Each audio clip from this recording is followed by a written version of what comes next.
कार्तिक, बच्चों के स्कूल में एनुअल फंक्शन के लिए 2000 जमा करने पड़ेंगे। अरे अभी कुछ दिन पहले ही तो 10,000 जमा किए थे ना। हाँ, वो तो फीस और प्रोजेक्ट के पैसे जमा किए थे। अभी तो अगले महीने एडमिशन फीस और किताबों के पैसे भी जमा करवाने पड़ेंगे। 40 से 50 हजार का खर्चा है। मीरा, इतनी तो सैलरी भी नहीं है मेरी, ऐसे कैसे काम चलेगा? तो मैं क्या करूं? बच्चे को सरकारी स्कूल में डाल दूं? मीरा, तुम जानती हो ना, मैं मुश्किल से 35 से 40 हजार ही कमा पाता हूँ। इस घर के खर्चे दिन ब दिन बढ़ते जा रहे हैं, थोड़ा कंट्रोल करो ना। क्या खाना और कपड़े पहनना भी बंद कर दूं? मैं ऐसा नहीं कह रहा हूँ मीरा। तुम जानती हो राधा का भी पोस्ट ग्रेजुएशन पूरा होने वाला है। घर के खर्चों के साथ उसकी शादी की जिम्मेदारी भी उठानी है। मेरे बच्चों की पढ़ाई से ज्यादा इम्पोर्टेंट राधा की शादी है, तो करो जो मन में आए। मैं बोझ लगती हूँ तो मैं बच्चों के साथ अपने मायके चली जाती हूँ। तुम्हारी सारी मुसीबतें ही खत्म हो जाएगी। मीरा, मुझसे बहस मत करो। सुबह सुबह ऑफिस जाने के टाइम पर ही कलेश करके दिन मत खराब करो। कार्तिक बेटा, ऑफिस जा रहे हो, मेरी दवाइयाँ लेते आना। और बेटा, बिजली का भी बिल 2 महीने से जमा नहीं हुआ, इसे भी आज जमा करवा देना। जी पिताजी, लाइए बिजली का बिल। 4,600 रुपए बिजली का बिल आया है। माँ, मीरा, राधा, कितना ज्यादा बिल आया है। भैया, ये 2 महीने का बिल है और मैं तो सिर्फ फोन चार्ज करती हूँ। अरे बेटा, मैं तो गीजर से पानी गर्म करने के अलावा मेरे कमरे में एक पंखा और एक लाइट ही तो जलते हैं।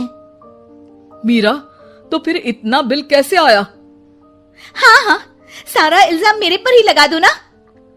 भाभी, आप भी तो एसी चलाती हो, उससे भी बिजली का बिल बहुत ज्यादा आता है ना। एसी मेरे मायके से आई है और वो भी अब सबकी आंखों में खटकने लगी है। मीरा, अपना मुंह बंद करो और आज के बाद तुम एसी नहीं चलाओगी। माँ, आप भी अपना पानी धूप में गर्म करके नहाया करो। मैं आई कम इन सर? कम इन। बहुत लेट हो तुम। अब सॉरी सर, कुछ प्रॉब्लम्स की वजह से लेट हो गया। मुझे कुछ नहीं सुनना। तुम्हारा टारगेट कंप्लीट हुआ? नो सर, अभी बाकी है। क्यों?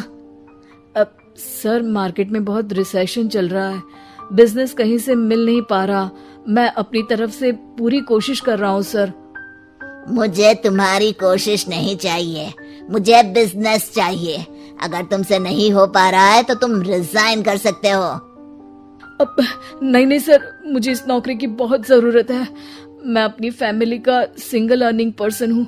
मेरी जॉब चली गई तो मेरी फैमिली प्रॉब्लम में आ जाएगी सर। इसका ख्याल तुम्हें रखना चाहिए। जाओ यहाँ से, और बिना बिजनेस लाए मुझे तुम अपना मुंह मत दिखाना। बेटा, मेरी दवाई ले आए और बिजली का बिल भर दिया। अब दवाई लाना भूल गया पिताजी, और बिजली का बिल जल्दी भर दूंगा। पर बेटा, याद से भर देना, वरना बिजली वाले बिजली काट कर चले जाएंगे। लीजिए पानी। बच्चों के एनुअल फंक्शन के लिए स्कूल में जमा करने वाले पैसे लेकर आए? अभी सैलरी नहीं आई है मेरा, और अकाउंट में ज्यादा पैसे भी नहीं बचे हैं। तो क्या बच्चों को स्कूल भेजना बंद कर दूं?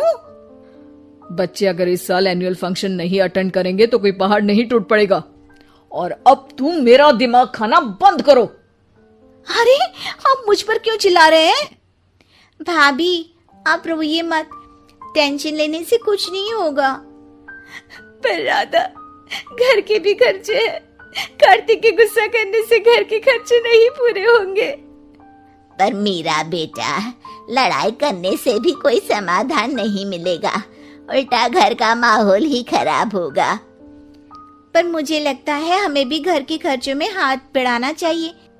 मुझे योगा सेंटर में जॉब का ऑफर मिला है, मैं कल से ही जॉब ज्वाइन कर लूंगी।